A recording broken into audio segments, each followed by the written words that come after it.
السلام عليكم ورحمة الله تعالى وبركاته. مرحبا بكم في قناة هيكس سبور لآخر أخبار المنتخب المغربي. قبل البداية اشترك في القناة واترك إعجاب لنستمر إن شاء الله بتقديم المزيد، ولتتوصل أنت الآخر بجديدنا دوما. تأكد غياب الدولي المغربي أشرف حكيمي عن فريق باريس سان جيرمان الفرنسي في ذهاب ربع نهائي دوري أبطال إفريقيا، ويعود سبب غياب الظهير الأيمن المغربي أشرف حكيمي عن مواجهة الذهاب في ربع نهائي دوري أبطال إفريقيا إلى تراكم الإنذارات. حصل حكيمي على بطاقة صفراء أخرى في مباراة إياب ثمن النهائي أمام ريال سوسيداد، ما يضعه بشكل رسمي خارج موقعة ذهاب ربع النهائي.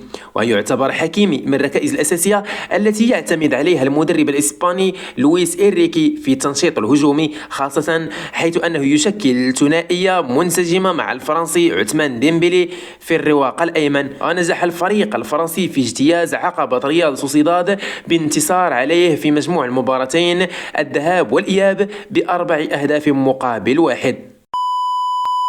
بالرغم من الضغوط الإسبانية، قرر آدم أزنو لاعب بايرن ميونخ الألماني ارتداء قميص المنتخب المغربي لكرة القدم في المنافسات القادمة. قام آدم أزنو باختيار المنتخب الوطني المغربي بدلا من إسبانيا، حيث نشر اللاعب صورة لها مع علم المغرب. وكتب أزنو في منشور على صفحته الرسمية على موقع انستغرام: سعيد جدا بالعودة مجددا لمنتخب المغرب. وسبق لسعيد شيبة مدرب الناشئين للمنتخب المغربي أن يستبعد آدم أزنو من المونديال السابق للناشئين، مما أثار غضب الموهبة المغربية. وتدخل وليد الركراكي شخصيا في هذا الملف خلال الأيام الماضية لإقناع أزنو باختيار المنتخب المغربي مجددا، خاصة بعدما رفعه مدرب بايرن ميونخ الألماني توماس توخيل مؤخرا للفريق الأول. قال وكيل أعمال إبراهيم دياز في تصريحات لجريدة لاراتون الإسبانية إن جناح ريال مدريد الإسباني لم يحسم بعد قراره بخصوص المنتخب الذي سيمثله مستقبلا. وأكد عمار أن إبراهيم دياز لم يقم بخطوة إعداد أوراق جنسيته المزدوجة لحمل قميص المنتخب المغربي. وكتب خوسيه ليفيكس دياز الصحفي بصحيفة ماركا على حسابه بشبكة تويتر: أرسل الاتحاد المغربي الوثائق الرسمية إلى ريال مدريد لإعلامه بوجود إبراهيم دياز في قائمته الأولية للأسود في المباريات القادمة في مارس. وحدد الناخب الوطني وليد الركراكي يوم 14 مارس الجاري موعدا للإعلان عن قائمة المنتخب المغربي استعدادا لمواجهة أنغولا وموريتانيا في فترة التوقف الدولي المقبل. وسيكشف وليد عن لائحة المنتخب المغربي في الأسبوع الثاني من مارس المقبل لإجراء مباراتي وديتين أمام أنغولا وموريتانيا، إذ من المرتقب أن تعرف قائمة الأسود حضور أسماء جديدة. وتعمل الجامعة الملكية المغربية لكرة القدم والإطار الوطني وليد الركراكي منذ فترة طويلة على إقناع دياز بحمل قميص المنتخب المغربي. كشفت تقارير إعلامية إنجليزية أن نادي ليفربول مهتم بضم اللاعب قائد المنتخب المغربي لأقل من 17 سنة عبد الحميد أيت بودلال خلال فترة الانتقالات الصيفية المقبلة. وأوضحت صحيفة ديلي ميل البريطانية أن نادي ليفربول الإنجليزي يسعى للتعاقد مع عبد الحميد أيت بودلال نجم المنتخب المغربي للناشئين بعد الأداء المذهل الذي قدمه مع الأسود في الفترة الأخيرة، والذي جعله محط أنظار العديد من الأندية الأوروبية. وأشارت التقارير إلى أن اللاعب المغربي الشاب يحظى باهتمام أندية أياكس أمستردام وغالاتا سراي وإشبيليا وسبورتينغ براغا وستراسبورغ وكوبنهاغن. جدير بالذكر أن عبد الحميد أيت بودلال هو من مواليد 2006، وبدأ مشواره الكروي مع نادي الرقابة المراكشي قبل الالتحاق بأكاديمية محمد السادس.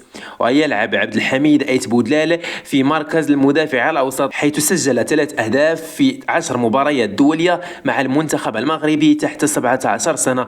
وبرز عبد الحميد أيت بودلال لاعب أكاديمية محمد السادس لكرة القدم وعميد المنتخب المغربي لأقل من 17 سنة كقائد داخل الميدان في مباريات النخبة الوطنية في نهائيات كأس العالم بإندونيسيا. وسبق لصحيفة غارديان البريطانية في 11 أكتوبر 2023 أن صنفت عبد الحميد أيت بودلال ضمن قائمة تضم أفضل 60 موهبة كروية في العالم، واصفة إياه بالقائد، مذكرة بأنه تألق في المباراة النهائية لكأس أفريقيا لأقل من 17 سنة في الجزائر من خلال إحرازه هدفا في مرمى السنغال. يتأهب الدولي المغربي حكيم زياش للعودة للملاعب بعد غيابه لبضع أسابيع بداعي الإصابة. ووفق مصادر إعلامية تركية فإن حكيم زياش سيكون حاضر ضمن قائمة الفريق المستدعاة لمواجهة ريزا سبور يوم الجمعة القادم ضمن لقاءات الدوري التركي بعدما تعافى من الإصابة. غاب حكيم زياش عن الملاعب منذ 24 يناير الماضي حين تعرض لإصابة على مستوى الكاحل خلال مباراة المنتخب المغربي لكرة القدم ضد زامبيا في كأس إفريقيا. ويعاني حكيم زياش من كثرة الإصابات هذا الموسم مما يهدد تجربته مع غالاتاسراي التركي بالفشل. علق المدرب السابق للمنتخب المغربي الأولمبي عصام الشرعي يوم الثلاثاء لأول مرة على قرار إقالته من تدريب أسود الأطلس وتعيين المدرب السابق للمغرب الفاسي طارق السكيتيوي بديلا له. وكتب الشرعي في حسابه على منصة إكس: أعبر عن فخري بما قدمته وامتناني الكبير للفرصة التي أتيحت لي طيلة هذه المدة لخدمة الجامعة الملكية المغربية لكرة القدم تحت إشراف السيد فوزي لقجع رئيس الجامعة. وأضاف: بصفتي مدربا للمنتخب الوطني الأولمبي في فترة تمكنا خلالها من تحقيق إنجازات تاريخية بما في ذلك التأهل لأولمبياد باريس، مع العلم أن آخر مشاركة كانت في 2012 وفوزنا بكأس إفريقيا لأول مرة في المغرب كانت ولا زالت مصدر فرح كبير للشعب المغربي. أرغب في تقديم شكر صادق لفريقنا البطل وللاعبين الرائعين والاستثنائيين وكافة الطاقم الفني والطبي الذي دعمنا طوال هذه الرحلة تحت إشراف الإدارة التقنية بقيادة كريس فان بويفيلدي. وأعرب عن امتناني لتوجيههم وقيادتهم التي كانت الأساسية في تشكيل استراتيجيتنا ونهجنا الناجحين. آمل أن يمهد هذا الإنجاز التاريخي والاستراتيجية الناجحة الطريق لإنجازات أكبر في تاريخ كرة القدم المغربية. شكر خالص لجميع المغاربة الذي دعمونا خلال هذه الفترة. شغفكم ودعمكم كان مصدر إلهام لنا جميعا. شكرا لثقتكم بتكليفي بشرف تمثيل وطننا على الساحة العالمية.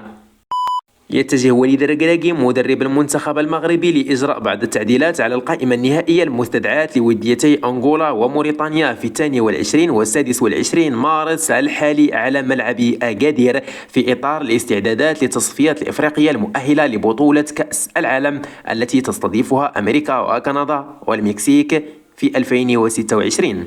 وسيكون المدرب وليد الركراكي أمام خيار استبعاد أسماء وازنة من تشكيلة المنتخب المغربي الذي سيخوضه في مركز محمد السادس لكرة القدم بداية من 18 مارس، سواء لخيارات فنية أو لتعرض عدد من اللاعبين لإصابات متفاوتة الخطورة وعدم شفائهم منها إلى حدود الساعة. وفي هذا الإطار أكد موقع العربي الجديد من مصادر صحفية أن المدرب وليد الركراكي يمتلك قائمة موسعة بأسماء 50 لاعب وعليه سيختار الأكثر جاهزية لخوض وديتي أنغولا وموريتانيا. وألمح هذا المصدر إلى احتمال غياب بعض اللاعبين الذين خاضوا بطولة كأس العالم في قطر 2022 لرغبة المدرب وليد الركراكي في اختبار عدد من الأسماء الأولمبية قصد الوقوف على مؤهلاتها الفنية والبدنية. وتبعد المصدر أنه من الطبيعي أن يستبعد وليد الركراكي بعض الأسماء غير الجاهزين فنيا وبدنيا أو أولئك الذين تعرضوا للإصابات ولم يتعافوا منها حتى الآن، في انتظار ما إذ كان حكيم زياش وسفيان بوفال واسماعيل السباري سيعودون إلى الملاعب قبل اتخاذ قرار نهائي بشأن استدعائهم. وفي المقابل يتجه وليد الركراكي مدرب المغرب لإحداث ثورة في تشكيلة المنتخب بداية من مباراتين الوديتين ضد أنغولا وموريتانيا، حيث يعتزم استبعاد بعض اللاعبين الذين شكلوا دعامات أساسية في مونديال قطر بالنظر لتراجع مستواهم، بينما لاعبون آخرون سيواجهون خطر فقدان مراكزهم الأساسية في المنتخب، كما هو الحال بالنسبة لسفيان أمرابط الذي يعيش وضعا صعبا مع ناديه الحالي مانشستر يونايتد الإنجليزي، ونايف أجرد مدافع ويست هام الإنجليزي، وسليم أملاح لاعب وسط ميدان فالنسيا الإسباني. وكان وليد قد ألمح إلى احتمال قيامه بتعديلات مهمة في تشكيلة المنتخب المغربي عقب الخروج المبكر من بطولة كأس إفريقيا للأمم في ساحل العاج 2023. أعلنت تقارير صحفية أن مدرب المنتخب المغربي وليد الركراكي سيعلن الخميس 14 مارس عن قائمة أسود الأطلس الجديدة، ويرتقب أن يعقد وليد الركراكي ندوة صحفية بمركب محمد السادس لكرة القدم بالمعمورة للإعلان عن قائمة لاعبين الذي ستوجه لهم الدعوة للمشاركة في المباراتين الوديتين لمنتخب أنغولا يوم 22 مارس وموريتانيا في 26 مارس استعدادا لتصفيات نهائية كأس العالم 2026. قائمة وليد من المنتظر أن تشهد مفاجآت مدوية مثل استدعاء إبراهيم دياز لاعب نادي ريال مدريد الإسباني، وإلياس بن صغير لاعب موناكو الفرنسي، وآدم أزنو لاعب بايرن ميونخ الألماني، بالإضافة إلى سفيان رحيمي لاعب العين الإماراتي، وحتى ربيح ريمات لاعب الجيش الملكي.